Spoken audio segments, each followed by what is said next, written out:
Hello, everyone. Thank you for joining us for a live conversation about domestic violence during the COVID-19 pandemic in the Sacramento region.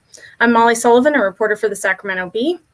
We are nearing the end of the pandemic, and among so many other side effects, domestic violence emerged last year as an escalating problem. Locked in and in close quarters, troubled relationships became more violent and more dangerous, and we saw evidence of this in our community's organizations who were bombarded with victims and requests for services. So here we are, 18 months after the lockdown was announced, and it appears trends are not slowing down. We're fortunate to have three experts in domestic violence and intimate partner abuse here to help us make sense of what's happened and where do we go from here. We are joined today by Joyce Bilyeu, who has more than 39 years of experience in providing direct services to victims of domestic violence and was instrumental in the startup and development of the first Sacramento Regional Family Justice Center, where she works as the Director of Client Services. The Family Justice Center serves as a one-stop center where agencies work together to meet victims' needs. We're also joined by Beth Hasset, who is CEO of Weave. Beth Hasset has led the charge to promote safe and healthy relationships and support survivors of sexual assault, domestic violence, and sex trafficking since 2006. She is vice chair of the Sacramento First Five Commission and is on the boards of Valor US, Home Aid, Midtown Association, and the Sacramento Theater Company. We are also joined by Sacramento County Supervising Deputy District Attorney Ruan Dozier. Ruanne has been a prosecutor for 31 years. She began her career with the Contra Costa County District Attorney's Office after graduating from McGeorge School of Law in 1989. In 2000, she was hired by the Sacramento County District Attorney's Office. She has tried over 100 jury trials, including sexual assaults, domestic violence, and homicide. She specializes in the area of domestic violence homicides. Ms. Dozier has supervised the domestic violence unit since 2018. Welcome, everyone, and thank you for joining us. So I'm going to jump right into our questions here. Joyce, I'm going to start with you. Can you start by describing to us what at the Family Justice Center you saw in 2020? What did it look like day in and day out there for you and your staff? Well, thank you, and it's nice to see you, and thank you for putting on this. The Family Justice Center stayed open during the whole time during the pandemic. So we saw a total increase of the clients that we serve. We were up 113%. Our requests for filing restraining orders went up 130%. Our child abuse and neglect reports went up 183%, and I understand they went down a lot, in particular like the schools, because they weren't open. Our stalking cases went up 143%. And one interesting stat for us is our homeless cases went up 236%.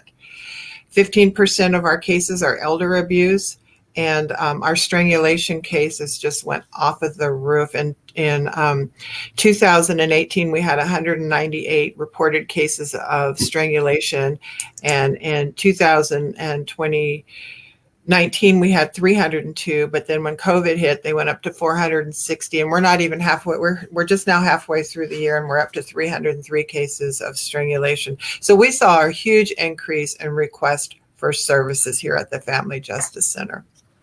With a limited staff due to COVID, the Family Justice Center concept is to have a lot of partners on site, volunteers on site, interns on site. And as a result of COVID, we couldn't have any of those partners on site. We were only limited to our county safe center on site. Other than that, it was just a real short amount of staff working with all of these clients.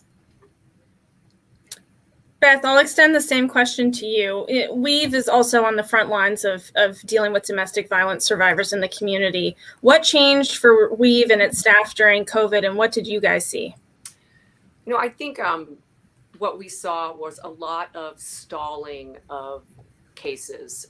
Legal cases couldn't happen because courts were shut down. So a lot of people who were on the brink of obtaining a permanent restraining order or finalizing their custody arrangements or their divorce were just put on hold, which was extremely traumatizing and stressful for them. Also, we have 125 beds for victims, and those victims are working on an array of things. And while they were stabilized with a place to live during COVID, they couldn't get jobs. They lost their jobs.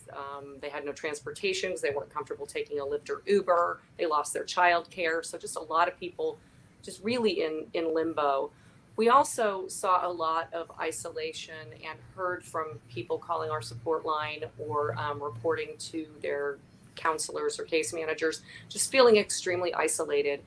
Both the people who maybe hadn't yet reached out to Weave or the Family Justice Center and were living in a really, volatile home or dangerous home, but also the people in our programs, because a lot of what folks do when they're rebuilding their lives is start rebuilding that social network that they've been isolated from, maybe returning to church, finding new friends, taking dance classes, that kind of thing. And all of that was also put on hold, and they were further isolated.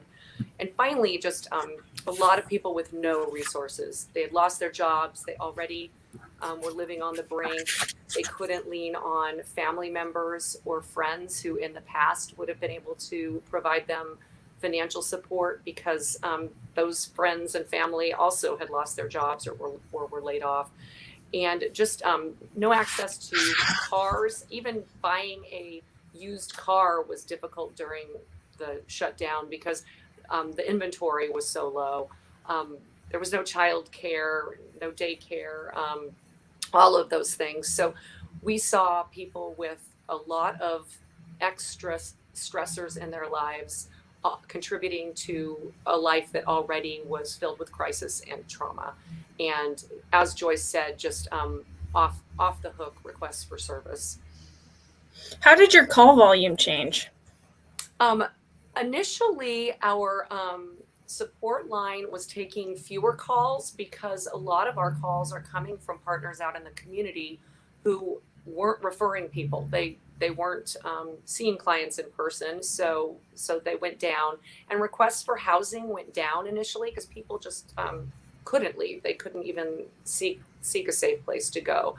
And then starting last July, they exponentially increased, as did requests for legal assistance. And even now, the number of people requesting legal assistance for extremely complex cases is quadruple what it was pre-pandemic. So we just don't have the resources to represent everybody. We triage the calls when they come in and have to pick the ones that are the most dangerous, and every one of them is that dangerous, and we just don't have enough attorneys on staff to serve everybody. And Ruan, chime in. How did the district attorney's office adjust during COVID? Because this came on fast, and I've heard you say that have virtual courtroom is not always ideal.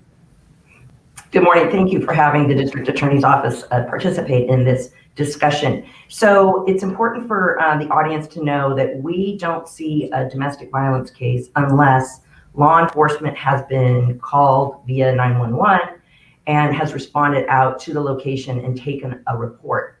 That's when the district attorney's office gets involved, because those reports are sent to us for filing. So when COVID first hit in March of 2020, and we had that approximate two week shutdown, we really had to pivot, because historically, we get cases every day, and we need to file because people have been arrested. The law requires timelines by which we need to file those cases, and the person needs to be arraigned. And furthermore, the law provided for the law enforcement to get the victims what's called an emergency protective order, which prior to COVID lasted 72 hours. And the reason for the 72 hours is because if the case is filed and the suspect appears in court, then we can get what's called a criminal protective order. The whole design is to protect the victim. So we had to pivot when COVID hit because, as Beth mentioned, the courts shut down. But people were still getting arrested. So we really had to scramble to figure out how we were going to protect our victims. And we are advocates. We have 5 on staff that work exclusively with my unit. We had to scan them, the police reports and information of the victims, and have them reach out to the victims. Now we could get the 72-hour protective order, but that wasn't going to do the victims any good because there was no court. It was shut down. Fortunately, there was an emergency order that came out by the Supreme Court, but this was like a couple of weeks after COVID hit, which extended the emergency protective order to 30 days. So during those 2 weeks when the courts were shut down, again, people were still being arrested. We still had to file. And just anecdotally, the first day I was allowed to come into the office after, I think we were shut down for about 3 days, I had 150 cases to review in one day. So the volume still was large, but things were very, very difficult at the beginning. As the pandemic progressed, as the emergency orders were issued by the Supreme Court and courts started to open up, albeit via Zoom, at least we were able to get those criminal protective orders issued because they have to be physically served on the suspect. And so we would get those those criminal protective orders served, which kind of made us, breathe a sigh of relief. I have to say, during those 2 weeks of the closure, we did refer a lot of victims to the Family Justice Center and to WEAVE because our hands were tied without a judge able to issue that criminal protective order and serve the suspect. As far another challenging aspect came in the area of elder abuse. So my unit handles the elder abuse cases as well. And as Joyce mentioned, those numbers had picked up. Well, during the pandemic, to relieve overcrowdedness in the jail, the Supreme Court came out with it's called the zero bail schedule, meaning folks for certain offenses, not domestic violence, but certain offenses, which included elder abuse, there was zero bail, meaning a person could not be held in jail. And that was very troubling to us with our elder folks because a large part of these suspects are family members, typically with mental health issues, and there was no way for us to protect the elder by keeping that suspect in custody because of the new zero bail schedule. And that still continues today. As far as trends, our numbers did not tick up during 2020, but keep in mind, that's because we only see cases when law enforcement is involved. Right. And the victim has suffered an assault. The trauma has just occurred, and so there is a call made to law enforcement, which then we receive those reports. Okay. As far as trends, I can talk about those either now or later about what kinds of. We got lots of time, and we're going to dive into those in just a minute. Beth, I want to go back to something that you said. You were talking about that cases became extremely complex cases. Can you kind of flesh that out a little bit more and explain how did they get complex?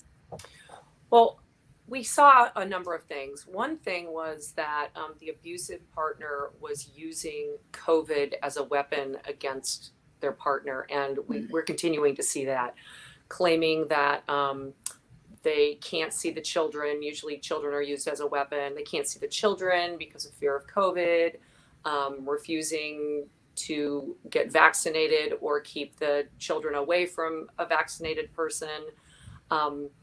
We also are seeing a lot of trauma. It's traumatic in and of itself to navigate the civil legal system when it comes to restraining orders and dissolution of marriage and child abuse and child custody. But we also had the trauma that people were experiencing just from that isolation and from fear of COVID. So people really needed to and continue to need to get their mental health back in order before we can help them navigate the legal system, because they're just having to do a lot of it on their own. We don't have enough attorneys for somebody to actually have representation. So they're having to do a lot of that work on their own. And they're not just coming to us needing a restraining order and done. They have all of those elements of the children and trying to undo a marriage, etc. And having to do half of this stuff remotely has just been very complicated and very difficult to assist people with. Okay. And then, Joyce, I also want to jump back to something that you said. You talked about a really sharp increase in homeless cases in 2020. Can you explain some of the challenges of addressing a case of domestic violence when the survivor and or the perpetrator is homeless and what some of the difficulties are there? Well, what we've seen as far as our homeless cases going up are survivors of domestic violence who've had to flee, and then there's nowhere to go as a result of COVID.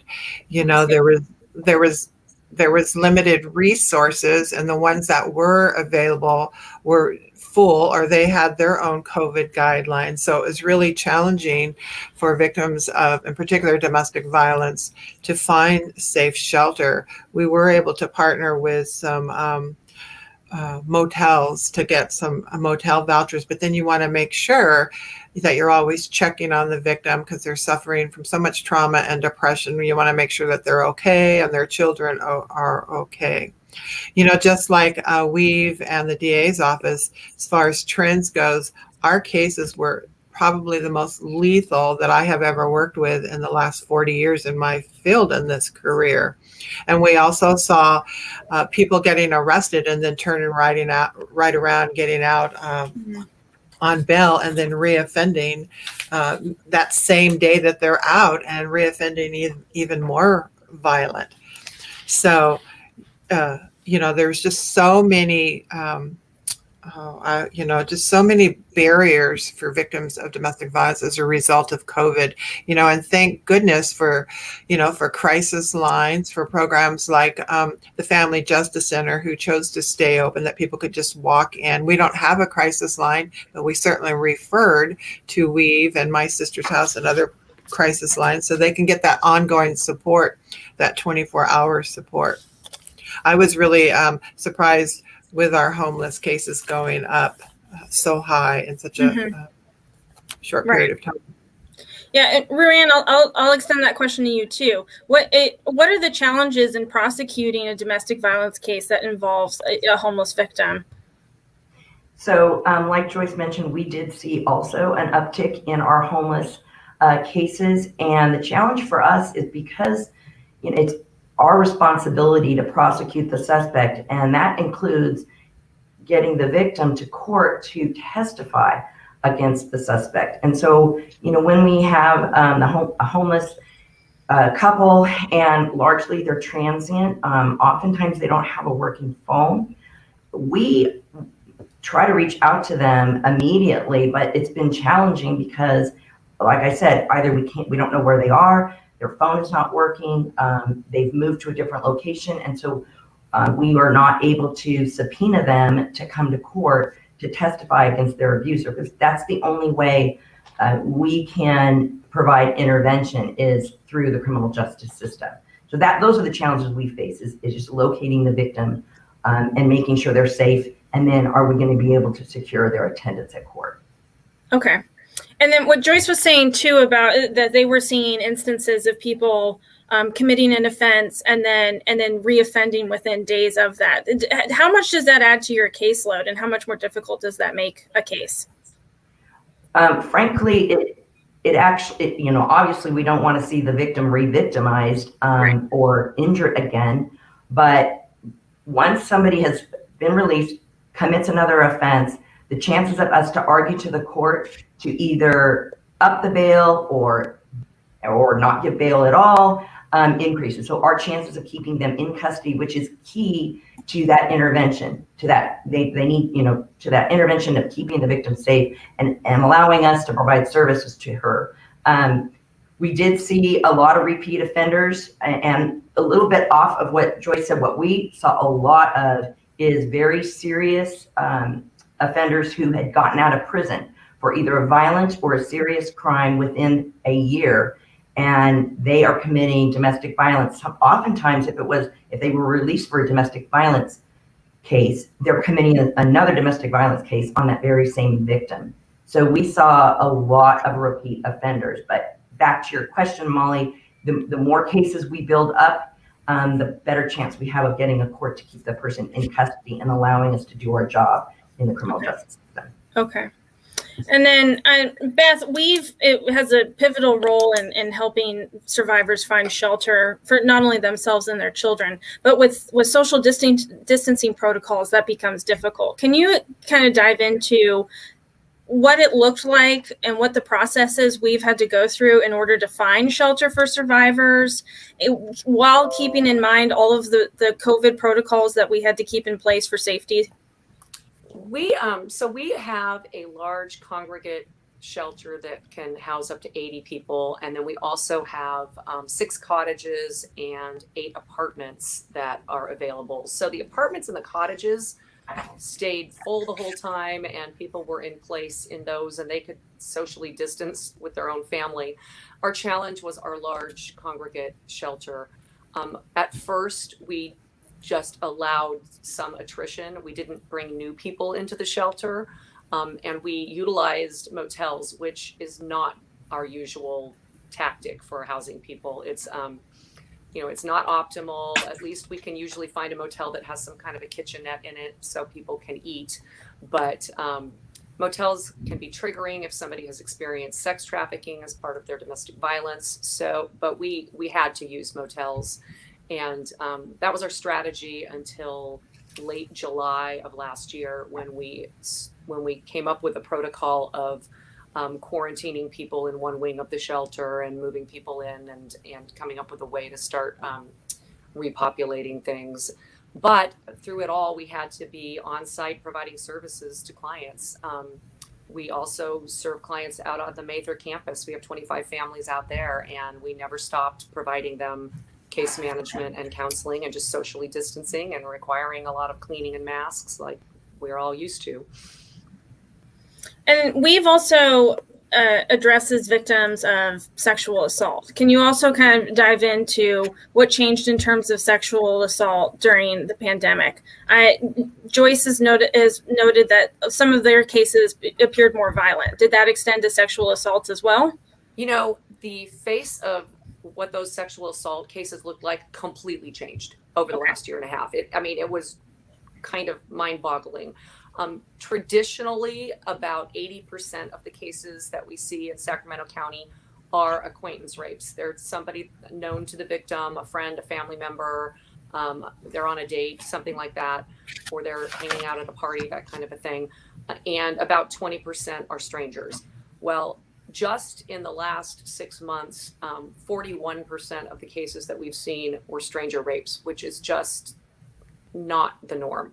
So, and very violent and strange ones, like people being dragged into their own cars and kidnapped, literally people jumping out of bushes and grabbing people, which I would normally tell you is a myth. So a huge increase in the number of people meeting the perpetrator online on a dating app, and then on either the first or second physical encounter with them, getting sexually assaulted. And we think that that's partly because there haven't been public places to meet with somebody, so people have been more willing to meet in somebody's apartment or that kind of a thing. Of course, far fewer people meeting and the perpetrator finding them in a bar or restaurant.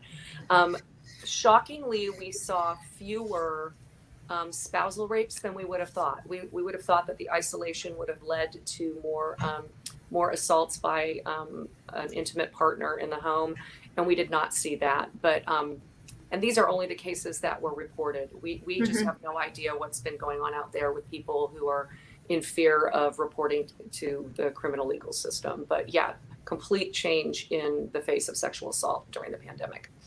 Okay. And Joyce, I want to ask you too, you also mentioned child abuse and some of the statistics that the Family Justice Center observed last year. Domestic violence doesn't just affect, the man or the woman in the relationship. It has a trickle-down effect on the children too. So can you kind of explain what the Family Justice Center witnessed in terms of child abuse and how children have been affected by this isolation and often being put in violent situations as their families kind of boil over? Traditionally, I would say, or I don't want to say traditionally, but what we used to see where there was a lot of domestic violence happening in front of the children and the children witnessing it. Now we're seeing more actual physical harm to the children. We've had child strangulation cases. We've been seeing that. So we've just been seeing a lot more physical abuse and a lot more child sexual abuse.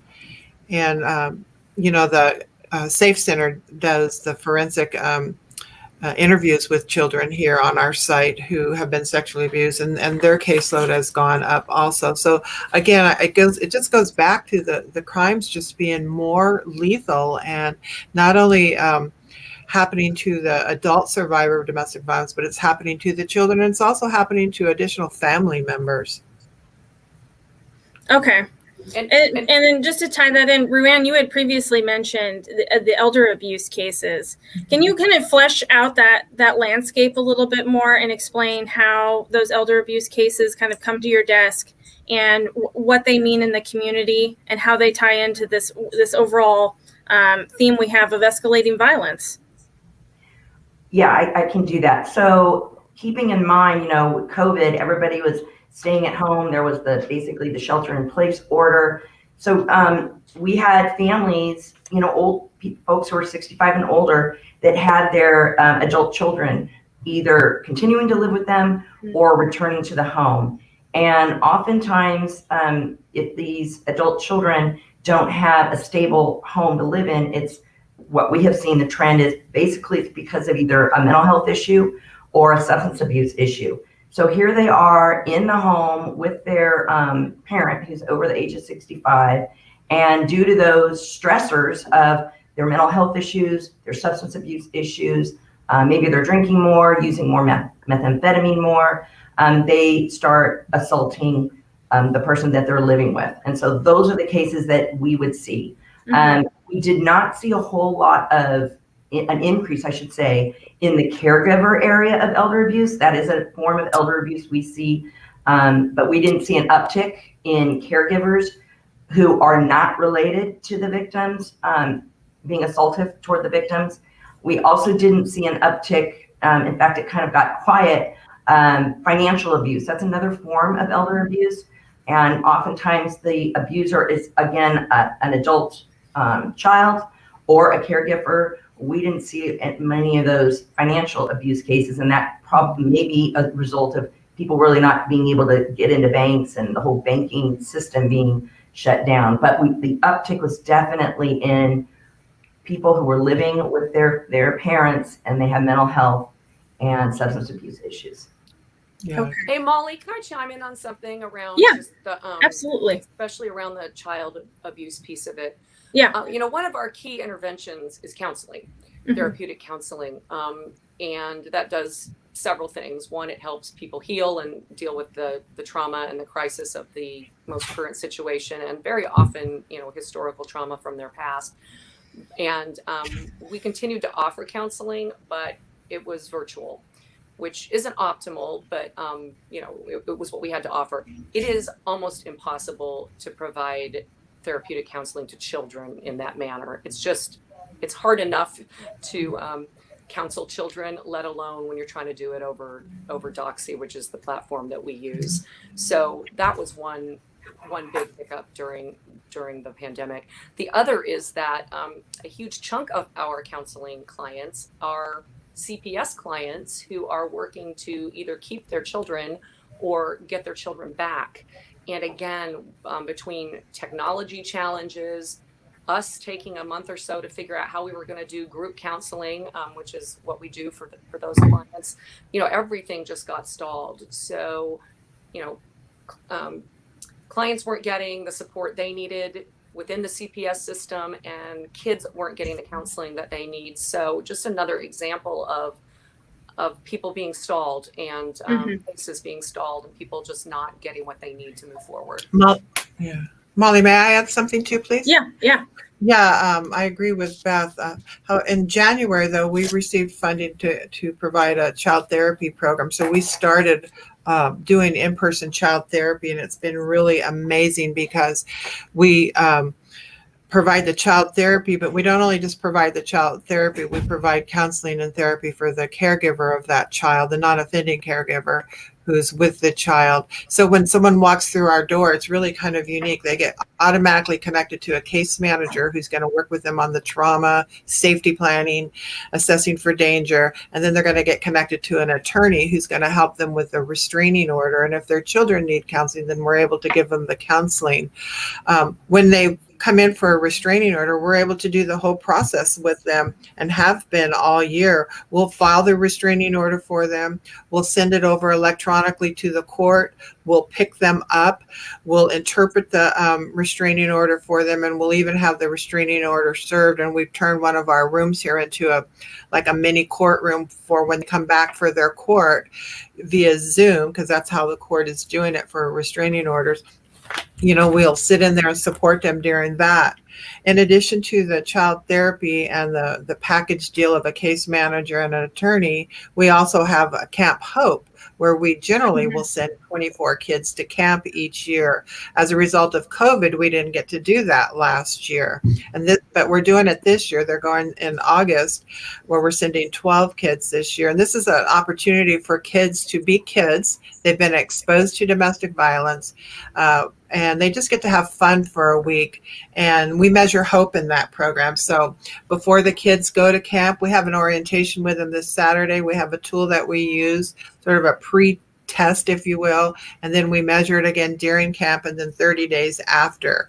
And what we have found doing that is kids come out with higher scores, but then the scores start to decline if you don't stay connected with them. So throughout the year, we have ongoing activities with them. But it's been really tough this last year when you have a offender victims and you have children and you have elderly. Our elderly cases have really gone up, and they're just like what Ruan said. We haven't seen an increase in elderly cases where it's a caregiver. It's more a child who's been an adult child who's using drugs, and they're in the house and they're taking advantage of them and hurting them pretty bad. And it's hard for an elderly sometimes to come in here. Mm-hmm. We provide transportation. We've been able to meet them, some of them at a safe location, or do restraining orders over the phone. But it's been challenging all around in our community here in Sacramento. Okay. All right, I want to shift gears a little bit here and start, because the conversation that we're trying to or want to have here is what's next for these survivors after this unprecedented year of escalating violence. So Joyce and Ruanne, I've heard you both use the word strangulation in this conversation. So Joyce, if you want to start, can you just talk about how strangulation has factored into these cases in this last year, and why is it important? What does that mean? Great. Thank you. Well, strangulation is the application of external pressure around the neck that stops the blood flow or the airway to the brain. It's a form of asphyxiation. A person can be unconscious within a few seconds and death within a few minutes. And women who have been strangled are at 750% more likely to be killed by their abuser. So what we have found here at the Family Justice Center, when we first opened, we had 29 cases that were reported of strangulation, and we opened in 2016. So we weren't even assessing for it. We weren't trained on it or anything like that. All of our staff got trained right before COVID in 2018, and we went through advanced course training on it, and everyone was trained on it. And so our cases went up over 1,400%. Now with strangulation, was there more strangulation happening? Partially, but I think we assessed better for it. And one of the good things out of COVID, if you will, is we were able to bring into Sacramento in December a 3-day hybrid strangulation training for law enforcement, healthcare providers, community advocates. We had over 400 people in the training, and we had them from all over the world, as far away as Iceland and Australia, to get this advanced course on strangulation. And then out of that, we created a countywide Sacramento protocol where we had a lot of community partners involved in the development of the protocol, like the DA's office and Weave and My Sister's House. All hospital and law enforcement were all probation, were all a part of the protocol. And it was presented in front of the Board of Supervisors. So there is a countywide protocol on strangulation for agencies to go back and create their own policies and guidelines on strangulation. It is so important because I'm so passionate about this because we see so many people women come in who have been strangled, and they go to their healthcare provider, and it's a lot of the healthcare providers were not trained or are not trained on the medical treatment of strangulation. So we have a medical assessment card, and I'm giving you an example right here. We have a woman who comes in, she was strangled really bad, and over 50% of cases of strangulation have no visible injuries, but her voice was rasped, her throat was sore, so she had some internal injuries. We said, please go back to your healthcare. The healthcare provider said, you're going to be sore for a few days, take a few Tylenol and you'll be fine in a few days. Well, she was worse in a few days. So we gave her our medical assessment card. She went and we said, please give this to your healthcare provider. We'll go with you. We'll talk to your healthcare provider if you want.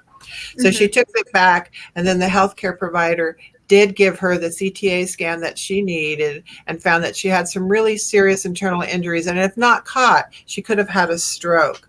So it's just really important that we all just do assessing for strangulation. And Ruanne, I want to extend that question to you too, because you specialize in domestic violence homicide, and in the DA's office was instrumental in drafting that protocol for the county. So what role does strangulation play in domestic violence homicides, and what difference does that protocol make for you at the DA's office? Well, strangulation is one of the lethality factors that we are always looking at when we are reviewing a case for filing. And as I mentioned earlier, or I think Joyce did, our strangulation cases went through the roof during the pandemic. I echo Joyce's comments about the law enforcement being trained, and that I think has really helped because they're asking all the right questions of the victims with respect to, does your voice always sound raspy like this? Do you have a sore throat? So they're asking all the right questions that need to be asked so that if we are able to, if we go to trial, we can have a doctor come in and testify about the symptoms of strangulation. Because as Joyce mentioned, you don't always see marks on the outside of the neck. As far as homicides are concerned, one of the cases I had back in early 2013 was a strangulation homicide. And the only way we knew that the victim had been strangled, it was because during the autopsy, she had broken hyoid and thyroid bones. She did not have any marks on the outside of her neck. So we just know anecdotally that victims who, because we also are involved in the domestic violence death review team. And so we review when somebody has been killed in a domestic violence homicide, we go back and we look at all of the prior reports, all prior medical records of that victim with the goal in mind that how could we have prevented this? And oftentimes in those domestic violence homicides, even though the victim did not die from strangulation, on a prior occasion, she had been strangled. So it's a very serious problem in the domestic violence arena. And may I just chime in real quick to that too?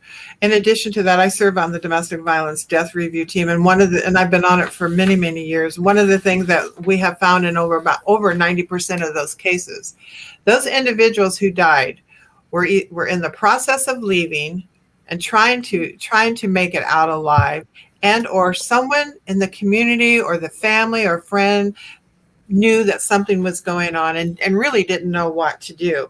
So when we talk about domestic violence and domestic violence homicides, I would like for the audience to know that when we're asking people, why are you staying and why don't you just leave?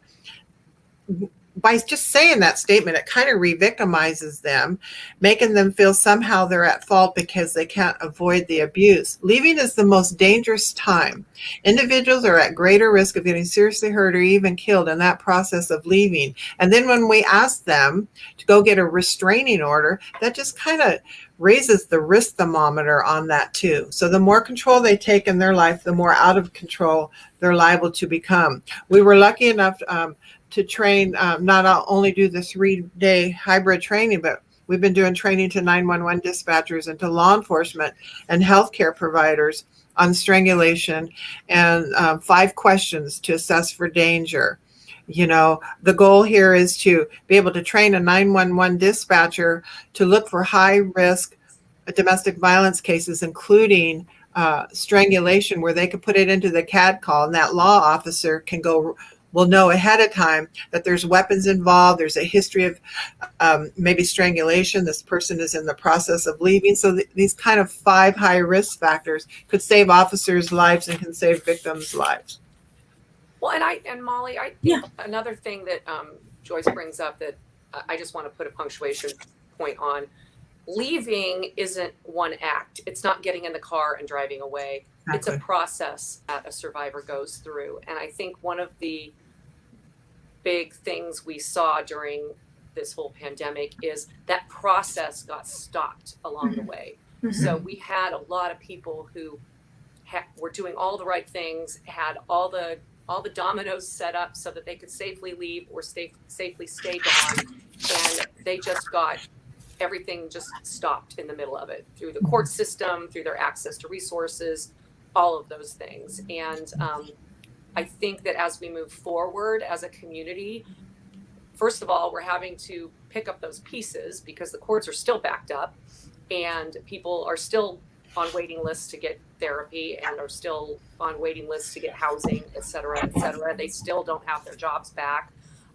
So I think it's really going to take a whole community wrapping around these survivors, recognizing the isolation and the challenges that they experienced during the whole COVID time, and rallying around them to move them forward in their leaving process.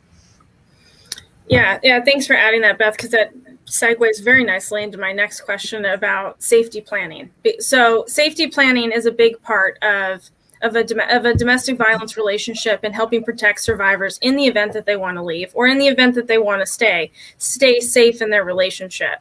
And like you said, so much stuff got interrupted. A lot of things got stalled, and the way that we interacted with each other last year got totally turned on its head. So what did we learn about safety planning in this environment, and how do women, men, victims protect themselves in this kind of situation? What takeaways do we have from that? I think one big thing we learned, it's something we've always known, but it really was highlighted during this, is just the intersectionality of racism, poverty, lack of access to health care, other inequities, homelessness, and domestic violence. I think it was brighter and clearer than ever before. I know for me and for my staff, that all of those things just became this, wretched stew that kept people in dangerous relationships and made it hard for them to leave them. So I think recognizing that intersectionality is changing just how we partner out in the community and how we address the whole person when they do come to us. And when we're safety planning for people who have all of those different isms attacking them and also all of those extra challenges, the solutions are complicated. And sometimes it isn't interacting with the criminal legal system. We presume that victims are going to call law enforcement. And with all of the racial unrest in this community over the last year plus, there are a lot of victims who don't want to interact with the criminal legal system. And we had to find new ways to talk to them about what they're experiencing and to come up with safety plans that didn't involve calling law enforcement. So building up the assets in their own communities, embedding advocates in their communities so that they had somebody to talk to. We just have to do it differently, and it's going to look different forever after this pandemic's over. Okay. Ruan, I want to pull you in here to talk more about these domestic violence homicides, because we, in my reporting, we use the domestic violence homicides as kind of a temperature check on the community and how things are going. And so how did 2020 stack up in terms of homicides compared to 2019? Well, with domestic violence homicides, what we see is they really kind of come in waves. So we can't point to COVID specifically that caused an increase in domestic violence homicides. Our homicide rate for domestic violence in 2019 was a little lower than it was in 2020, but then in 2018, it was kind of what it is in 2020. So it definitely comes in waves, but I would like to echo what Beth said and Joyce about, of all the domestic violence homicides I handled, every single one of them, the victim was trying to leave, either setting up those dominoes, as Beth said, filing for divorce, but not letting the suspect know. But then every single time when she finally was able or announced that she's leaving, or the suspect suspected she was leaving, there was the homicide occurred. Another trigger for domestic violence homicides are if the victim and suspect are separated and the victim starts having another relationship with somebody else. That's a huge trigger. So those are kind of some of the trends we see. But back to your original question, did we see a big increase during the pandemic? No, we had plenty of domestic violence homicides, but again, I can't point to it being COVID as a reason. Okay. But if I'm not mistaken, Joyce, correct me if I'm wrong, because I know that you're familiar with this. There was at least 2 murder-suicides in 2020, correct? Which is at least one more than 2019. But I mean, one murder-suicide is too many. So can you explain kind of the dynamics of what a murder-homicide looks like in domestic violence? Well, just like we were saying earlier, Ruan was saying earlier, a lot of those victims were in the process of leaving, or someone new. And I think if you rewind, and go back, what were the interventions? If that victim could have gotten connected to an advocate, out in the community or at Weave or at Family Justice Center, or some kind of a support person who is specialized in domestic violence, we can do all of that education with them, and safety planning. And sometimes I think sort of the general population thinks if you have a safety plan, that's the end all be all, but a safety plan is always changing, and you have to always work with that victim. You have to follow along with them so you can really work with them on their safety. If they are leaving the house, for example, what can they do during a violent incident to protect themselves? So you want to talk about that, safety in the residence if they choose not to leave. When they are preparing to leave, what does that safety plan looks like? And then if you get a restraining order, let's talk about your safety plan again. What are you going to do when the order gets served? How can we keep you and your children safe? And then we want to talk about the safety and their emotional health. I think sometimes we don't think our medical health or our emotional health is part of safety, but it's a big part. So I'm a true fan on safety planning, but it's different everywhere you go, and it's always changing and it's fluid. But talking to victims, educating them on the risk factors of homicide is really key, I think.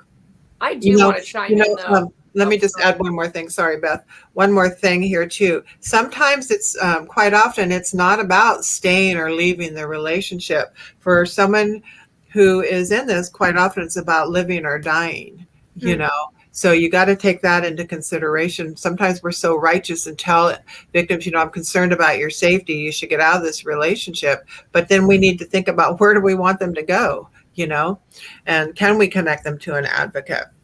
Well, I want to state the obvious thing that none of us have actually said. Domestic violence is about power and control. Mm-hmm. There is a person in the relationship who would like to control the other person, and they have a variety of tactics that they use to do so.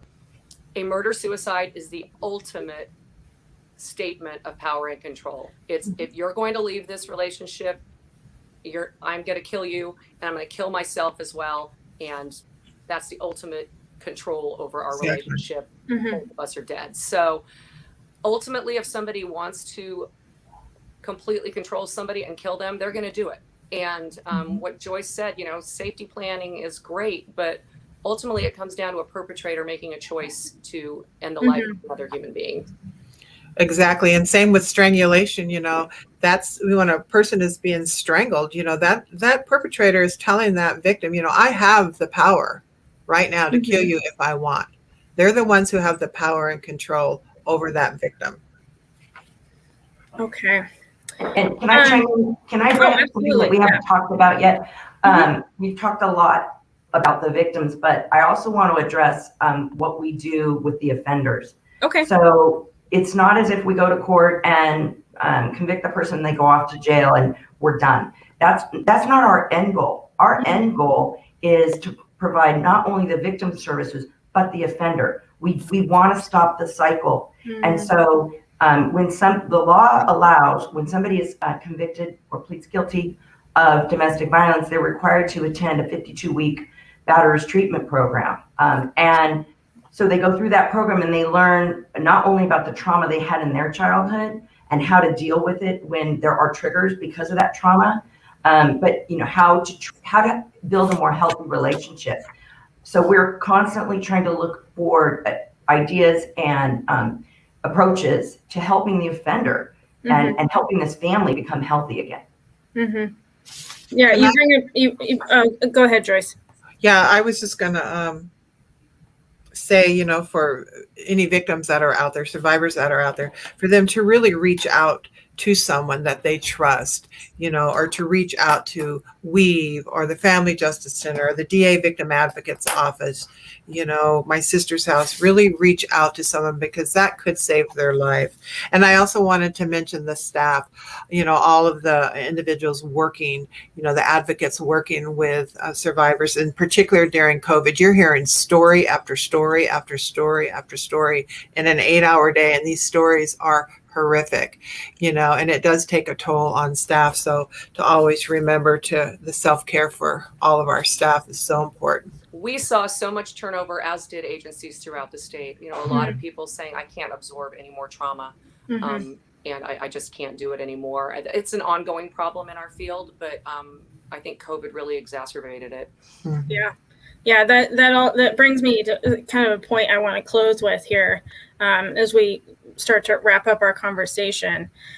Trauma has been a long-term theme of 2020 and the pandemic. People endured untold amounts of trauma because of their relationships and children being taken, removed from school and not having that interaction with their friends.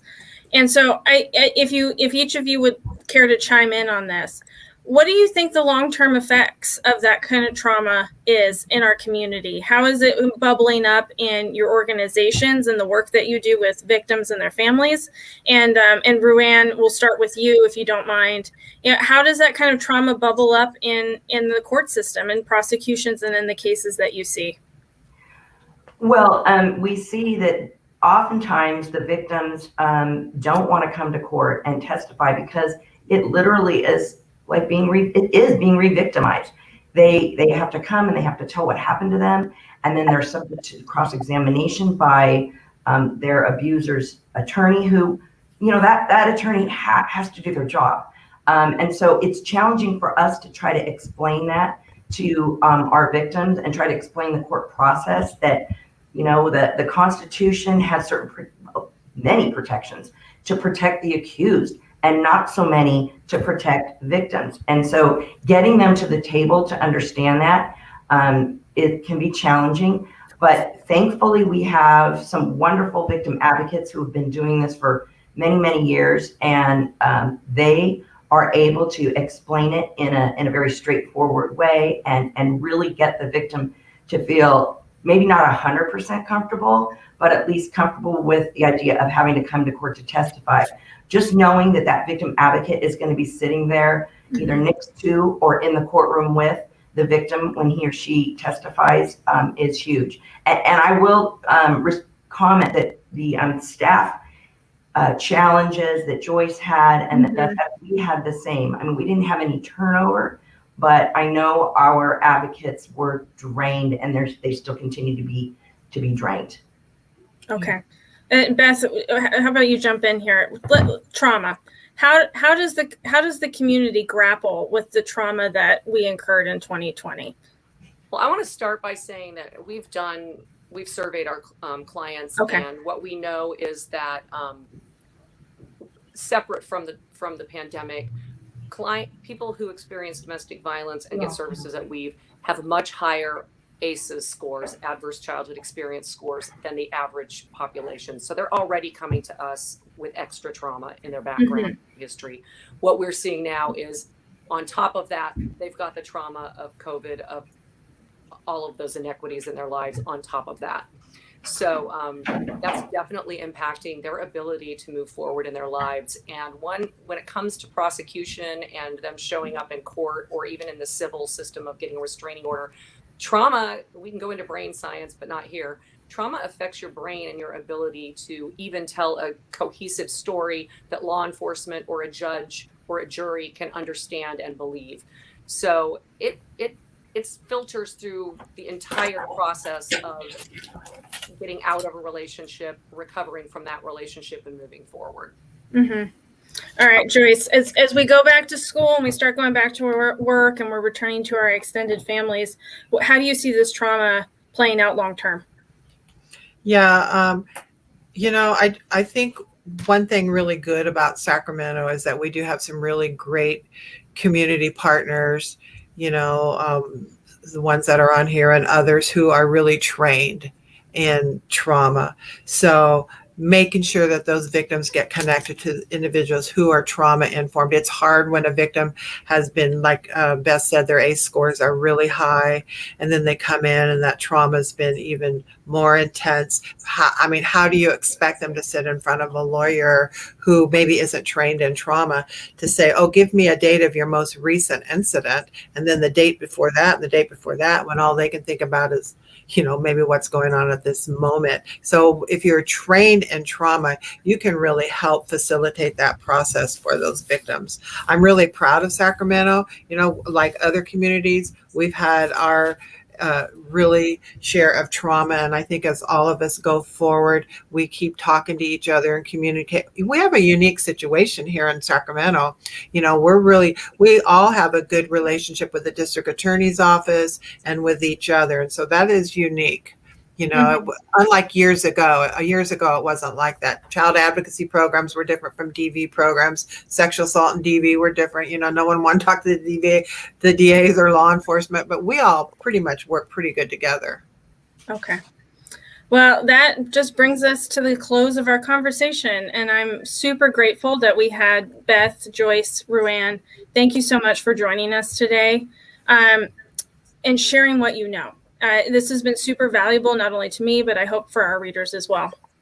And thanks to our viewers for joining us and asking and just tuning in and being part of this conversation. You can find more coverage of domestic violence issues at sacbee.com. And you can also sign up for the Equity Lab newsletter at sacbee.com/Equity Lab-newsletter.